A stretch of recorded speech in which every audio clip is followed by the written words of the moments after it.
Okay, we'd like to welcome those of you that have joined our webinar this evening, where we will be discussing several topics. Those topics are white privilege, how racism has affected Black men in America, handling the police, mental health problems, if there are any, defunding the police from the police point of view, and we will have, hopefully, Sergeant Rush will be joining us, Washtenaw County sheriffs, and what we can do to mitigate violence and protest. And then we have an optional category. But starting off, we'd like to introduce our panelists for this evening. So we're going to start off with Dion. Mr. Dion Richard Jackson Jr., who is a 22-year-old Black male who grew up in the Metro Detroit area and has lived here all his life. His current occupation is a software developer, and he is passionate about using technology to advance the fields of sustainability, education, and politics. He has a bachelor's degree in computer science and is currently pursuing a master's degree in computer science as well. So Dion, if you will raise your hand, I think we can see your name, but we just want to welcome you. Thank you. Thank you. Our next panelist is Ernest Retland, PhD, who was born in Detroit, Michigan, and educated in the Detroit public school system. He holds a PhD in computer information systems with a concentration in computers for the blind from the Union Institute, master's degree in professional management from Indiana Northern Graduate School, and a bachelor's degree in business science from Detroit Institute of Technology. He has worked for 27 years in corporate America, 23 years in academia, and now retired. He is still working, but now he's a working husband, father, grandfather, and great-grandfather. So he has 4 new titles. And he is also a member of Kappa Alpha Psi fraternity. Next, we have Mark Litt. Mark was born and lived in the city of Detroit, Michigan for the first 25 years. He attended Detroit Public Schools and is a proud graduate of Vandenberg Elementary and Cass Technical High School in downtown Detroit. Yay, CT. He also has earned a bachelor's degree in psychology and a master's degree in business administration from Detroit's Wayne State University. And we're going to talk briefly about Mark's spiritual path, which began in 1996 at Unity's Church of Today in Warren, Michigan. He has been an active congregant and volunteer at several local Unity churches, including Unity of Farmington Hills and Unity of Ann Arbor. He is proud to have created and taught a spiritual class called Journey to Acceptance, and has also written and presented 17 Sunday lessons at local Unity churches. Mark currently resides in the downriver suburb of Allen Park, and his wife, Kate, and participates in events for multiple Unity churches online. Should he be able to join us, the gentleman that you see with Gwendolyn Scales under his name is actually Mr. Charles Scales, and he'll be commenting, possibly. Charles is also a lifetime resident of Detroit, Michigan, graduate of Cass Tech, also a graduate of University of Michigan. He is a producer and arranger. He owns a record label and a entertainment business. He is a pianist and married to yours truly. Okay, and we are both in the Unity movement. We attend Ann Arbor Unity as well as Detroit Unity. We have joining us, so thankful, Sergeant Eugene Rush, who hopefully can get we can get a picture of him up. He's originally from Detroit, Michigan, and began law enforcement in 1985 at the U of M. Started with the Ypsilanti PD in 1986 and retired from there in 2004. He began with the Sheriff's Office in 2004 to present and serves as the Community Engagement Supervisor for the agency. He is the first African American who is part and now supervises the agency's Mounted Division. He has served in nearly every law enforcement capacity and still enjoys the job after 33 years in the profession. He has a BA in communications from U of M and a Juris Doctorate from the UD Mercy School of Law. He enjoys biking, pickleball, and enjoys spending time with his two sons. So that is our panel for today. There you are. How are you, Sergeant Rush? I am doing wonderful and blessed. How are you, Ms. Scales? Very good, thank you. Okay, so I hope that you got the list of our questions for this evening. Mr. Mike Ball sent it, he emailed it to you. If not, I'm going to say them quickly with the ones that we're going to, and the ones that you want to weigh in on, we're going to go from there. So our first question for our panelists tonight is some white people say, I've had a hard life. Why is it different or more important to understand the disadvantages of Black people? Our second question, just so that you can familiarize yourself with if you don't have them, Black men, especially young Black men, are often seen as dangerous by police officers. Even African-American police officers, why? So those are the first two. We'll just concentrate. Now we're going to go back to one. And I think that we decided that our first panelist to answer that question would be Mr. Jackson. All right, perfect. So I think that this is a really interesting question because it's valid, right? You know, we all have different experiences. We all face different kinds of struggle based on what we look like or based on other things. You know, it could be, you know, growing up in a poor household, which poor people are not just Black, they're white, they're Asian, they're everything. And I think the root is that we need to be able to empathize with people, with other people that have different kinds of struggles than what we experience. And so the fact that we are focusing currently as a society on some of the systemic oppression and struggles that have faced the Black community specifically is not implicitly to take away and to say that nobody else struggles and nobody else has a hard time.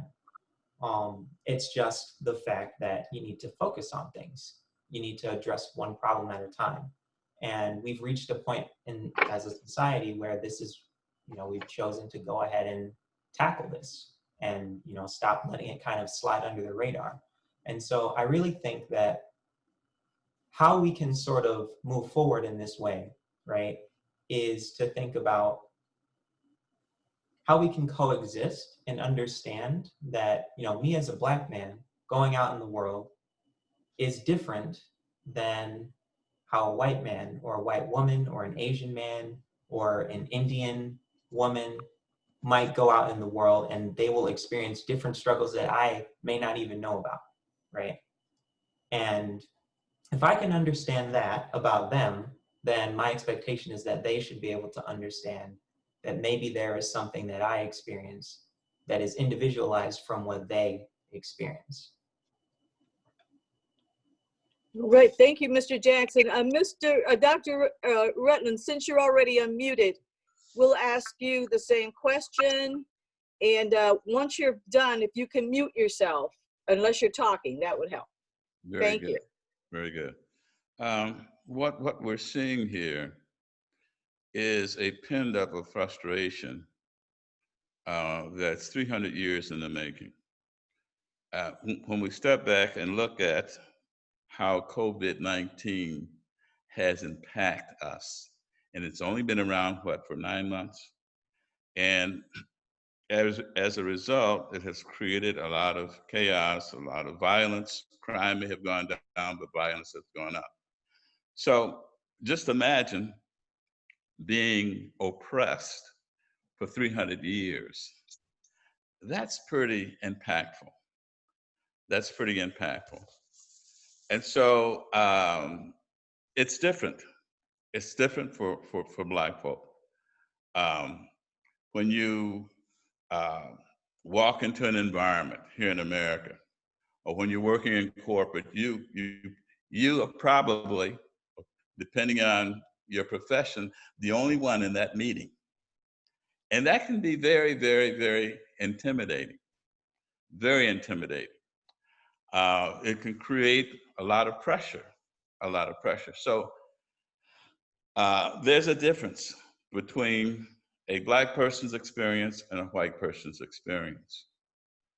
Just being a minority alone is enough to create some serious, serious problems.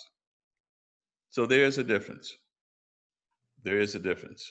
And the way that we reconcile this thing is doing what we're doing today is starting the conversation. And so unless we start the conversation, have a serious conversation about it, there's no healing. Those are my statements. Thank you, Doctor. Okay, Mark Litt is going to weigh in on this, and Sergeant Rush will finish this. So, Mark, can you give us some of your ideas? Yeah, absolutely. I'm honored to be here in this particular panel geared to Black men. You may be looking at the screen wondering why I'm on the screen, but I have to tell you, you can't just judge a book by its cover. You don't know someone's racial backup just by looking at them. You can't tell what's in their heart or what their family background is. And so I represent mixed race people in this call, and that's a group that's often left out of these conversations. And there's really a lot of us, even if we're not ourselves aware of it. So anyone out there in the audience from a mixed background, you are represented here. I'm honored to do that. And we hear you and we see you. Now, this particular question, near and dear to my heart, being a mixed Black and white ethnic background, because you know, I could go around and you might not know I have any Black roots. In fact, you know, the folks on here, I don't want to be offending you by saying that because you don't know me and you don't know my background. But then that's also just the point to anyone out there. Again, we can't judge a book by its cover, but I can go through life and have this white face, but my Black brothers and sisters, so many of them cannot do that.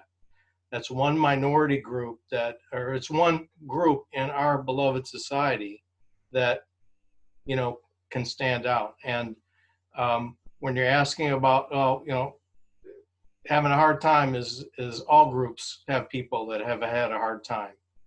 But Black folks have been part of America since the very start. And it started off with a very awful situation and is only slowly improving after lots of horrible years. And so I say it's important to focus on racial justice for Black lives because of the worst, you know, deal that we've experienced for Black lives over all of these years. And systematically, it's not just an individual having to deal with something, it's the whole group of the society that needs to be honored and respected. And Black Lives Matter is just the minimum.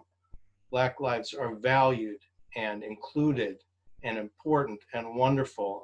And that's where we need to get to. And so white people saying, well, I've had our life too, I'm poor, this and that. We honor and recognize that. But as a whole group from the very start of America, other groups haven't had to deal with the hardships that Black folks have. Great to be here. Thank you, Mark. Okay, You know, Mr. Scales is going I to could weigh in. just weigh in. I mean, when that's an interesting question. When you ask someone, why should I care? I've had it rough, and why should I care? I mean, really, the only person that can answer that question is the person themselves. Why should you care? If you go around, I mean, the same question could be when you see people who are impoverished. If you go into an area and you see people who are downtrodden and they're barely making it, why should you care? I've had it hard too. So why, again, I like the first gentleman said about being empathetic to other people. We have to, as a human body, begin to care about others and how they've been treated. And if we can be helpful to that human condition, it's only gonna come back to us. When you put out good for others, it's only gonna come back to us. So from that standpoint, yes, you should care, and we all should care about, a lot of different things. So that was my comment. Thank you. Mhm. All right, Sergeant Rush, your Yes, comment, ma'am. please. So I was having this conversation with some coworkers, white coworkers, and it's different for African Americans, and it's hard to fathom as I approached a question to them saying, have you ever been in a situation where you were told you could not go into a particular restroom because of the color of your skin? And they were like, no. I say, have you ever been told that you could not eat or you could not ride in a specific place in public because of the color of your skin or your race? And they said, no. I said, so it's kind of difficult to understand being an African American. It's kind of difficult to understand how that transitions to you because you've never had to deal with it. At age 4, I had to look at a bathroom in the state of Georgia, and it said for whites only, and my mother said I couldn't go in there. I said, why? At 4 years old, my thought process was I have to go to the restroom. I don't care about what race it is. I want to go to the restroom. But she said, no, you can't go in that restroom. You have to go in the one that's marked for colored people only. I said, okay. And I didn't understand it at that time. But as I got older and I understood and how racism has evolved and kind of the systematic portion of the racism, it is definitely a different perspective from an African American, and especially an African American male, than it is for a poor white male, so to speak. So in order to understand my pain, you have to live it. You'd have to experience it to say, oh yeah, I understand that you were oppressed at some point or your people were oppressed at some point. Doesn't do it because you haven't lived it. You haven't been through 400 years of slavery. You haven't been lynched. You haven't been segregated against because of the color of your skin, because you are a white male. And for a lot of white males, it's hard for them to understand that. So I always say you have to understand the disadvantages of African Americans to understand our culture and in order for us to move forward. Because we'll never move forward if you don't understand, what we've been through as a people and as a race. I believe there's a saying that says you never know where you're going until you know where you came from. Okay. All right. Yes. And Dr. Retland would like to weigh in. You're raising your hand. You have to unmute. Okay. Brother Rush, I agree with you. America's like a dysfunctional family who keep secret and don't want to talk about the actual thing. For Black Amen. people, the pain, the anguish, the molesting, the raping, the beating, the burning, and lynching, those memories are so vivid and sharp that it sometimes hide happiness for a long, long time. And, you know, we like to act like slavery never happened. And of course, for the white person, there's a fear that vengeance may be meted upon them if they talk about it.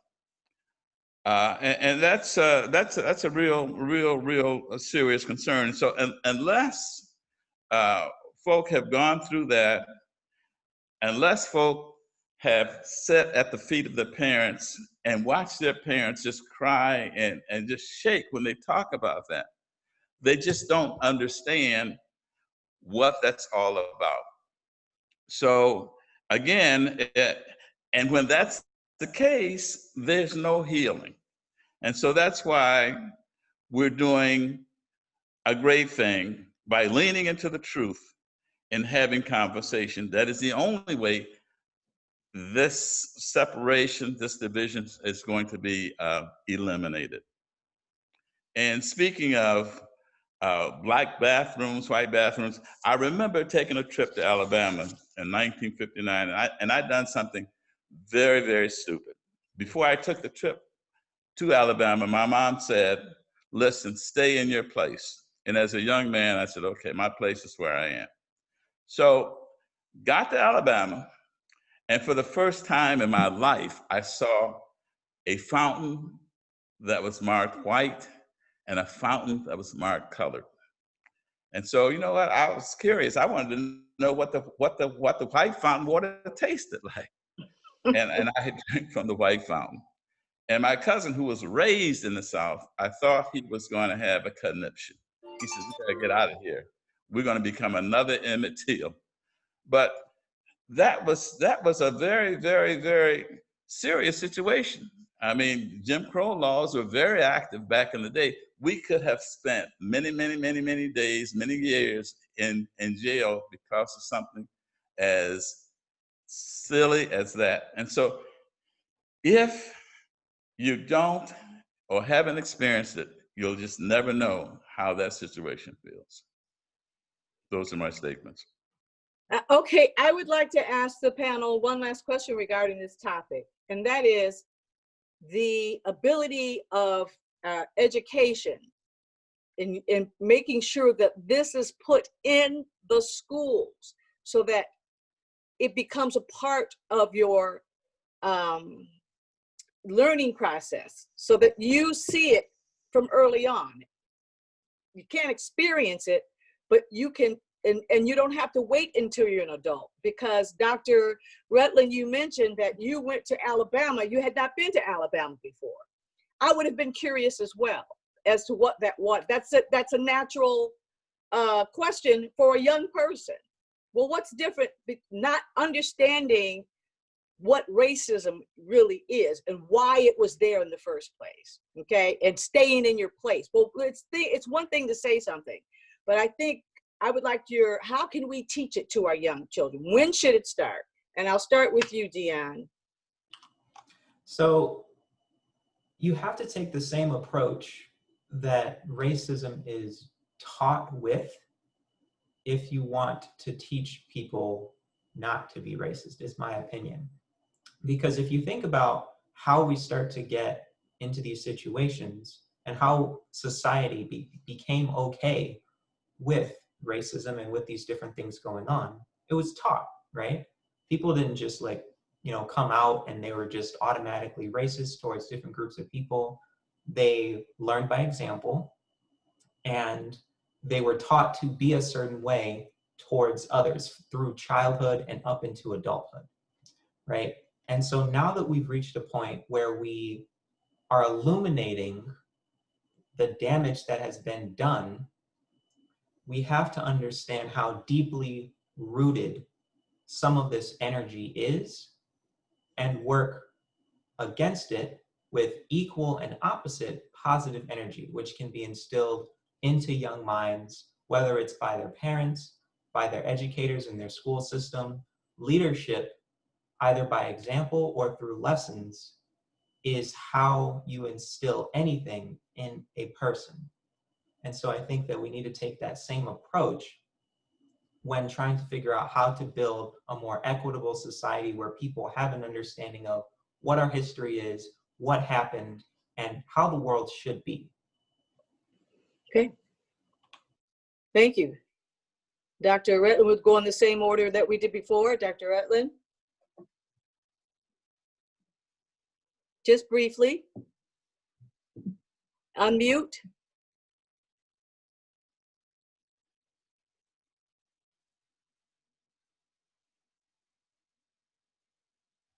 Okay, Okay. very good. We're still on that same question? We would just want, yes, the question was about educating. When should it start? Well, I think it should start early in the home.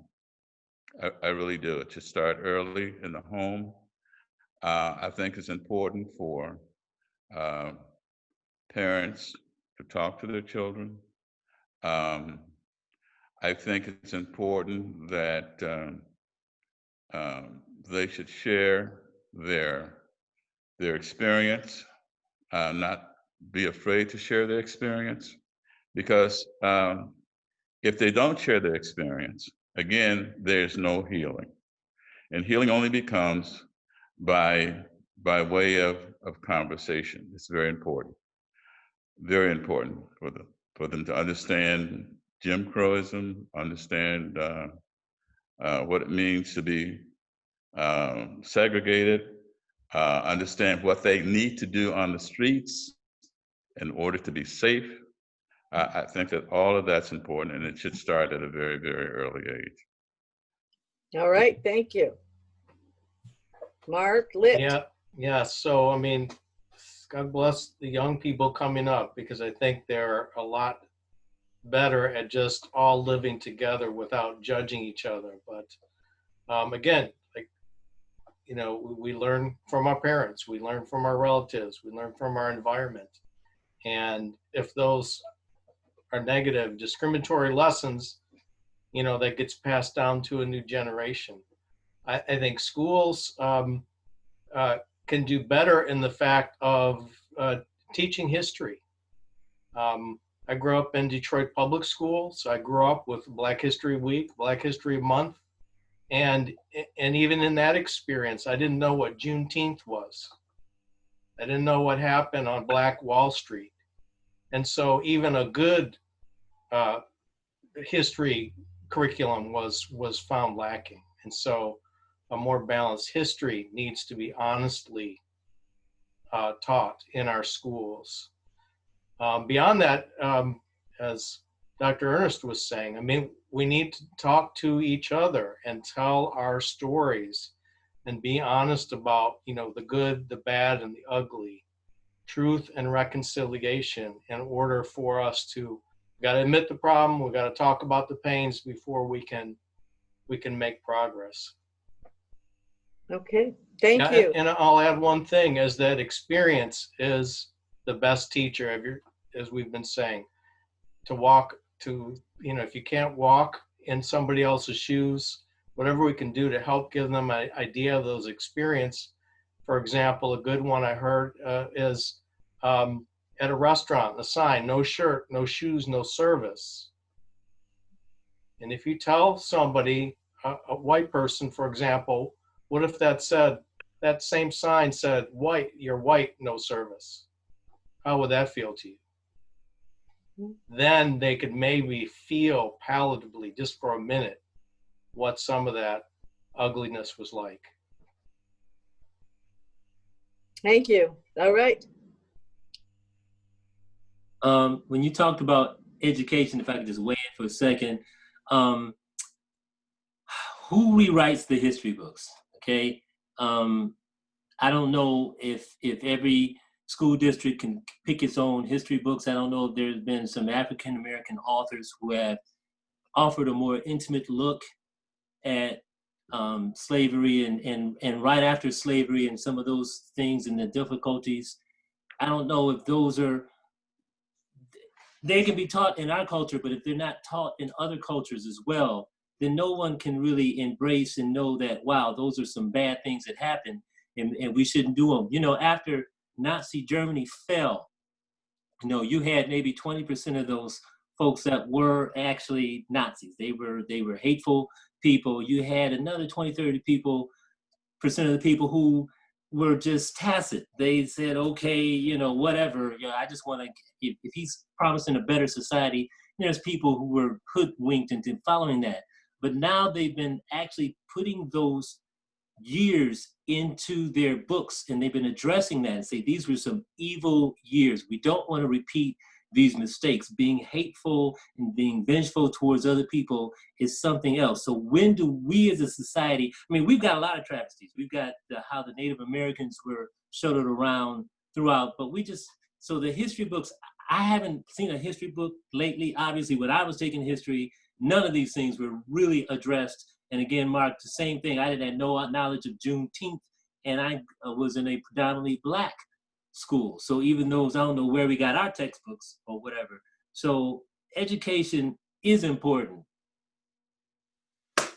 And that's what I have to say. Thank you. Sergeant Rush, and then we're going to move on to our next, and we'll keep it a little brief, but that was just a very broad topic, and this next one we won't, but if you would just weigh in, please, sir. So I'm not gonna belittle the point. I think, as the other panelists have said, the education needs to start early. It needs to start not only in our homes, but it needs to start in our schools, because African American history is American history, and we need to be abreast on everything that we've gone as a people.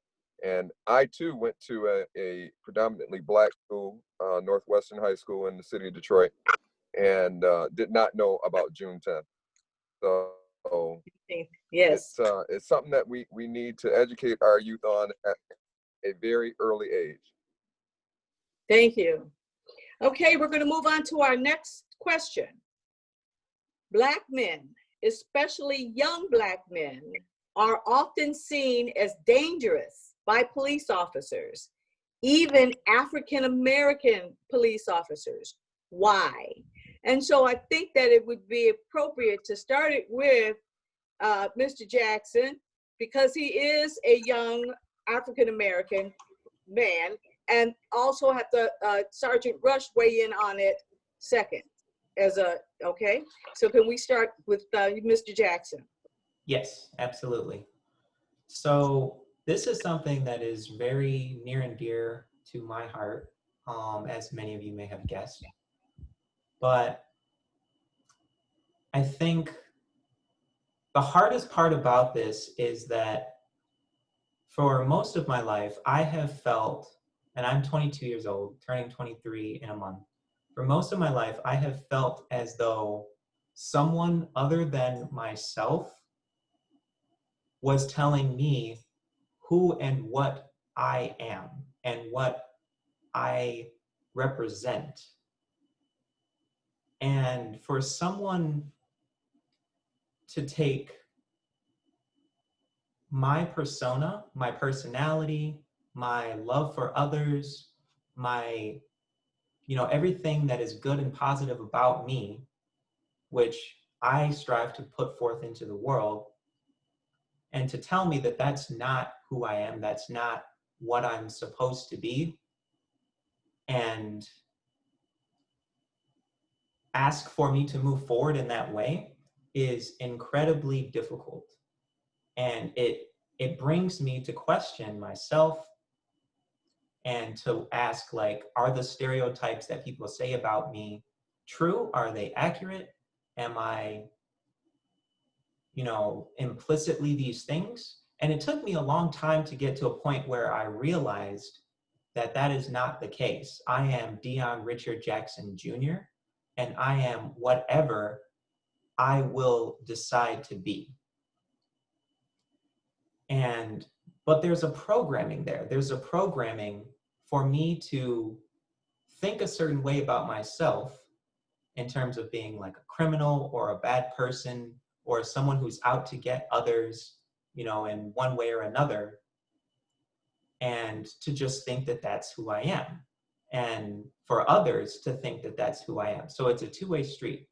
I feel as though with the things that I see in the news, in terms of how young Black men are represented and the stories that are told, the stories that I've been told about Black men growing up. All of these things programmed me to think a certain way and programmed the people around me to also think that way and to see me as the representation of that, even though I am clearly not a criminal or anything negative. And when I step out into the world, even with that knowledge that those things are false, to this day, I still feel like I'm a threat. Like I'm a threat to the comfort and safety, mental safety of others because of the way I look, which is completely irrational, but that is what I step out into the world with. And this is something that I personally am trying to overcome and trying to get to a place where I can be in full confidence as, you know, the peaceful spiritual being that I am, even while being a Black man. And I think that that's a very powerful thing, to be able to think past these assumptions and these labels that you're given and truly define who you are. But it's not something that all of us are capable currently of doing. But I would like to see more people get there, because I feel like if we know who we are, we know our essence is peace and love, and we present that, eventually you can no longer deny it, because that becomes our truth. We start to believe it about ourselves, and that becomes our truth. We put it out into the world. Others will have no choice but to see it and believe it. And so in my mind, that is the goal. But absolutely, I do feel like a threat. I do feel like others see me in a way that is not representative of who I am. And as a society, I think we need to get past that. Okay, thank you. That's very, very well spoken, and thank you for sharing that. I can feel it. Sergeant Rush, would you please weigh in on that? From a police officer, being in law enforcement as many years as you have, please weigh in. Absolutely. I think Black men. I think Black men, and especially young African American men, are seen as a threat based on what the young panelists just said. It's based on stereotype. It's based on preconceived biases, and it's based on prejudice. When you grow up in a certain area and you don't see African Americans making positive decisions, but you see them making more negative decisions, you start to form opinions. And I think a lot of law enforcement looks at young youth, Black males, as not making all the right choices. So they become a little bit more nervous. Here at the Sheriff's Office, we have approximately 10 African American deputies and supervisors out of about 115 member department.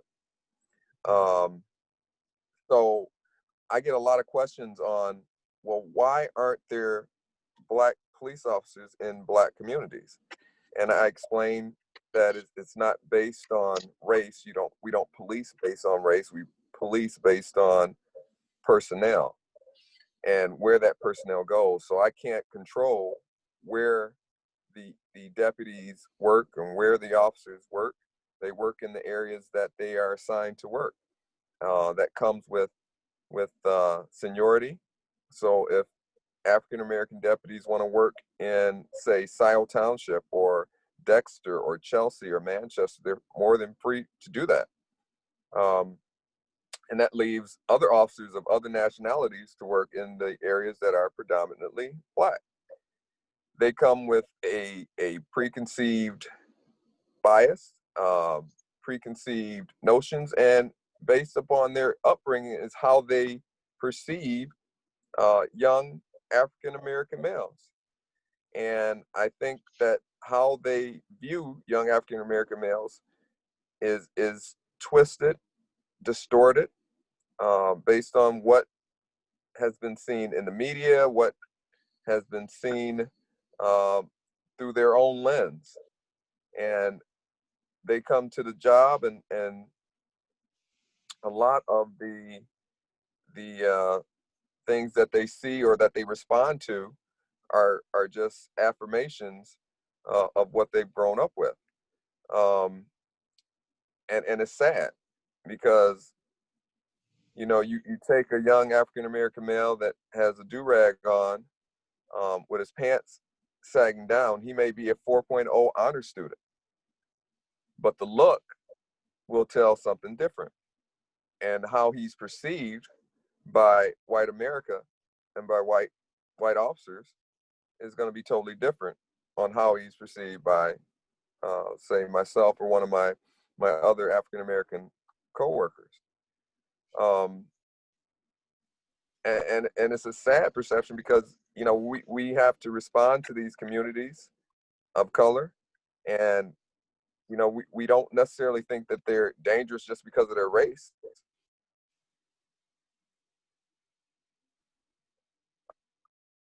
But just because of the area that in these areas, a lot of the crimes that we have responded to, we are at a heightened sense of awareness than we would be anywhere else in the community.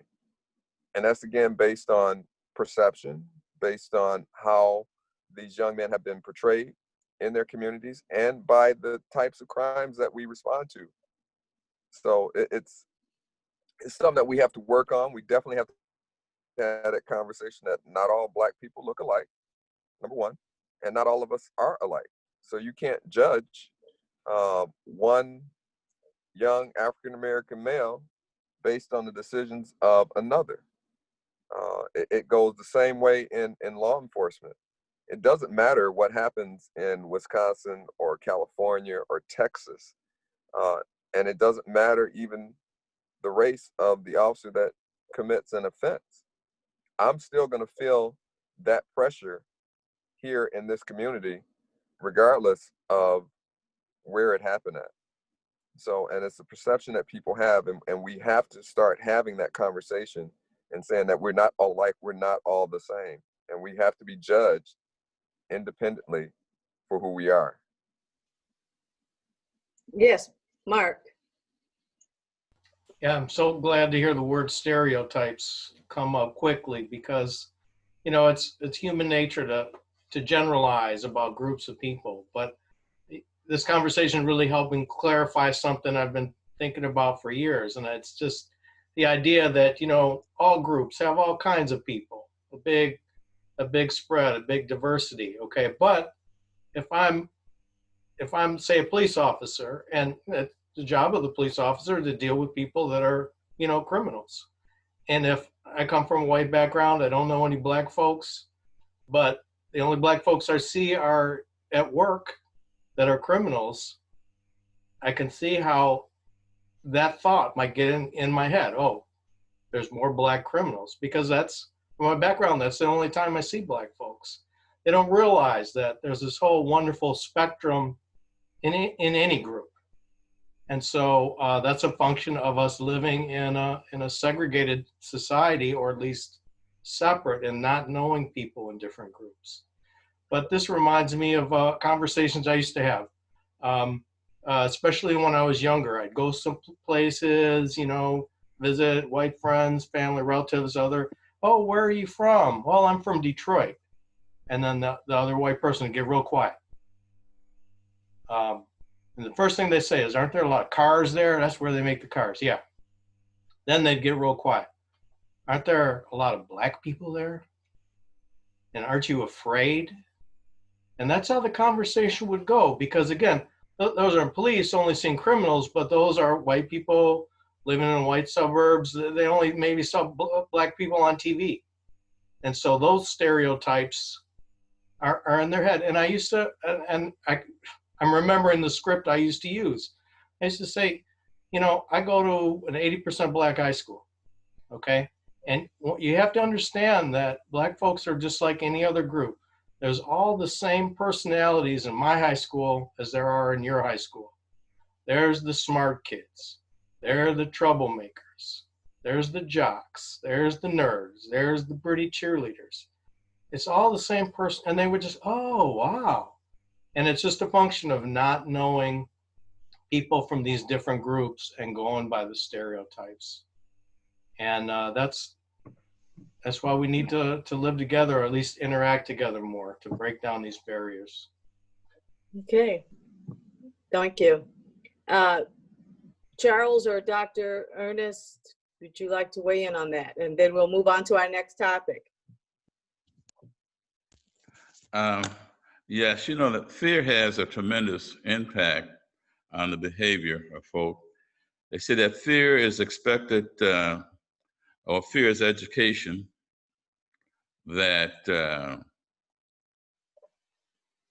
I got to get this right now. Fear is education appearing real. And oftentimes it motivates people's behavior. Could it be that white people are so afraid that Black people want vengeance that they can't acknowledge the whole truth? And of course, the whole truth is that Black folk don't want vengeance. They just want equal rights, economic freedom, educational freedom, and treated like human beings and have justice for all. We want to know that we can walk out of our houses and not be under threat of death every single day simply because of the color of our skin. Now, how do we look past implicit bias against Black Americans? How do we look past implicit racism, entitlement, white privilege? How do we get to such a peaceful and harmonious place? By learning, or leaning into, I should say, truth, and having conversations like we're having right now. And that's the only way that we're going to get there. We need to talk and share. Those are my statements. Thank you. Charles, you had something, and then Mark will finish off with you. Since the question kind of started off with why are young people targeted or looked at a certain way, but I'm just going to kind of go to the side here. I'm in the music industry, and I was privy to a conversation between some folks who are in the rap business, and they were reading a letter that had been penned by an executive in the rap business, and this was like in the late 80s, early 90s. And back then you had people like Queen Latifah, and you had Salt-N-Pepa, you had party rap, you had conscious rap, you had all different kind of raps. It's like when you hear film, you don't think of pornography, you think of the whole genre of film. Pornography might be 2 or 3% of it, but it's only a small percent. Well, the thing is, now you think of rap is this angry, misogynistic, music, and it wasn't like that. Well, supposedly, and I don't, I'm thinking, this is true, but so anyway, they were sharing this letter that this gentleman had. He was working for a label, and he was actually into jazz and, George Benson, stuff like that. He was invited to a special meeting with just only senior people at this company, and it was this. You had to sign this disclosure when you got there. it was secret. You didn't want to tell anybody. All this clandestine kind of stuff going on. And so when they got there, they had to sign. They had somebody like come get them, chauffeur them there, so no one knew where the place was. They had to sign a disclosure that they absolutely can't talk about anything that went on in this meeting under penalty of being sued or being terminated by the company and come after blah, blah, blah, blah, blah. So the guy first, he said he wasn't going to sign it, but then curiosity got the best of him. So he went ahead and signed it because you have some people said, I don't want to be part of anything like this. So they got in, and it turned out that the company that owned the record label was a sub-company of a much larger corporation. And this corporation had recently purchased some private prisons, okay? They're in the private prison business. And in order to make money with private prisons, you gotta fill the prisons. Like a hotel, and you gotta put bodies in the beds, okay? So this meeting was regarding, and they were blatant about it, and it was regarding rap music and changing rap and not signing down any more acts that were into conscious rap or party rap, but into gangbang rap, violent rap. I want to AK everybody in the neighborhood and blah, blah, blah, blah, blah. Because they felt that the demographic for the young black man was pliable, and that he would be easily swayed by this music and then get into this gangbang thing and want to wear his pants down below his butt, because that was the prison look, and being in prison was now the cool thing. And so when you look in that time period, you see where rap music really took a turn towards that violent way, okay? And most of the people looking at it were Black. Now, Eminem wasn't, but anyway. But he grew up in the city. Huh? Yeah. He grew up around Sterling Heights. Wonder, have we had to Not it was go? Warren. Yeah, exactly. So you wonder why if we've had to undergo some systemic things that were pointedly focused at us to bring out the violence or to make us glorify those kind of things. I think sometimes our young men have been under attack by a system as well. And so I want to just say that. I don't know what your thoughts are on any of that. I have some thoughts. Okay. I gotta say, I hate to hear that story, but part of me just knows it's true. Yeah. There's people that really believe in hate Mm-hmm. and racial hate. And there's people that just want to do it for the money, because they can make money off of it. And in the mix of the two. And then what I wanted to add on kind of is related to what you're saying and what Dr. Ernest was saying. Because I feel like we're being deliberately, manipulated right now. If you go back to the civil rights era in the late 60s, Dr. King was always speaking about nonviolence, and he wouldn't lead any protest where there was violence. And what we saw was the great mass of, the middle American white population. This is my take on it, is they saw what was happening in the South, and they felt sympathy, and they knew it was wrong, and they wanted things to change. Okay, so it was swaying the white middle mass of America to, hey, we've got to do something about this. But there was another element in society that wasn't, wanted to keep the status quo, wanted racism, and they started infiltrating, specifically in Memphis, Dr. King's marches, and causing violence to happen. Mhm. Okay, because they knew if protests turned violent, then it would scare the mass of white people in the middle, and they would become afraid of Black people, and they would run to the establishment, the races are already in power, to support them for protection. And I truly believe that's what we're seeing happen right now, where protests are being sparked, and they'll be being infiltrated by violent agitators that aren't part of the protests necessarily. And it's all to make the mass of middle moderate America afraid of Black folks that are protesting for their constitutional rights, mostly peacefully, but it's to manipulate and scare the white people into voting for a certain party or status quo. And I think we're deliberately being manipulated in that way. And we have to be vigilant about that, because the people who are victims of racism and discrimination, they're the people that are being shot. They're not the other people. Well, there are certain cities, of course, we can do that.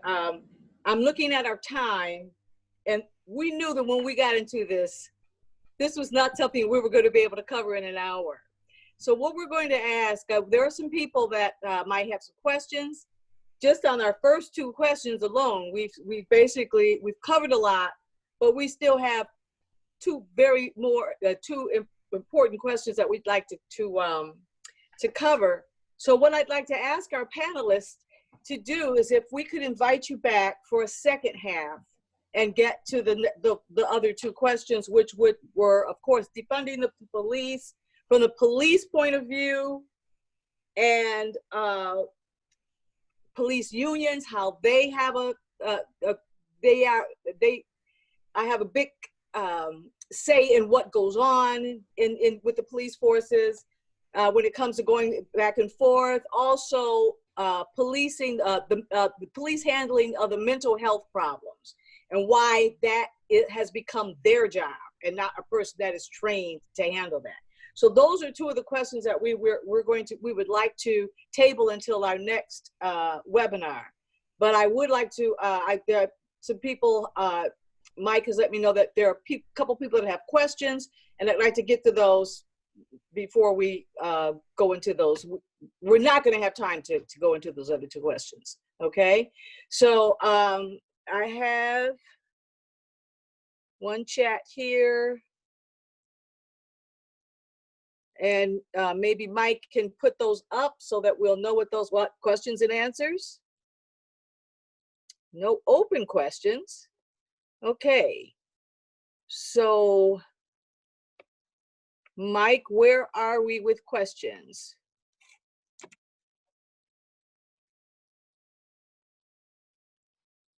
Okay, we don't have any questions. I think that the people you've done a very good job. They don't have any questions. So we have approximately 4 minutes left. So, or we can go over just a little bit. So if I give you each 2 minutes to wrap up what we just talked about and ask you again, if we can do another webinar, and let us know what your schedules are so we can move forward and invite you back for the second half. Okay, so we'll start with Charles. You look like you wanted to weigh in. You pushed it. Okay, your screen lit up. No, I just thought it was very informative, and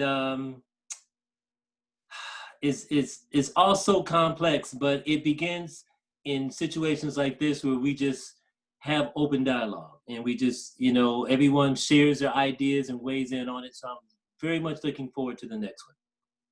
And I would also like to ask each and every one of you to make sure that this will be available on Facebook. So people that didn't have time tonight to sit through the first webinar, please invite them to view it on the Facebook page, okay? And so that with the next one, we'll maybe have a few more people. We're growing. This is something that we're starting, and we're hoping that it grows. And it will also be posted on the Lost Voices website. For those of you that are received something from Mike, his Lost Voices website and information is on that. So people can view it there and also on the Unity Facebook page. Okay, so starting with Mr. Jackson, we'll go in the same order. 2 minutes, please. Okay, yeah, so just, I guess, to wrap things up, this is where it starts, like Charles, like you said, having these candid conversations and really understanding each other's perspectives and what other people are experiencing, what does someone else experience that may be different than anything I've ever gone through? These are the kind of questions we have to ask ourselves, and we can get the answer to those questions by listening to these conversations. So I've really appreciated hearing all of you guys' perspectives. I have gone through certain things myself as a young Black man, and everybody else here has had different experiences. And I think that there's an enrichment to being able to hear even all of your perspectives. So deep appreciation for that. Thank you, Mr. Jackson. Can we expect you to come back for our second half? Yes. Thank you. Okay, and I think our second, Dr. Retland was our second, and then it was Mark and I did all those comments. I think that we are moving in the right direction, having these discussions. And I think that the merit of these discussions is to bring about a healing, and that's what we want to do. That's the objective. Those are my comments. thank you. And we can expect you to come back for the second half. Please. Thank you. All right, Mark. Yes, it's an honor to be here, and I've gotten so much out of hearing the conversation from the other gentlemen in the panel, and having the chance to voice my own experiences, a healing nature.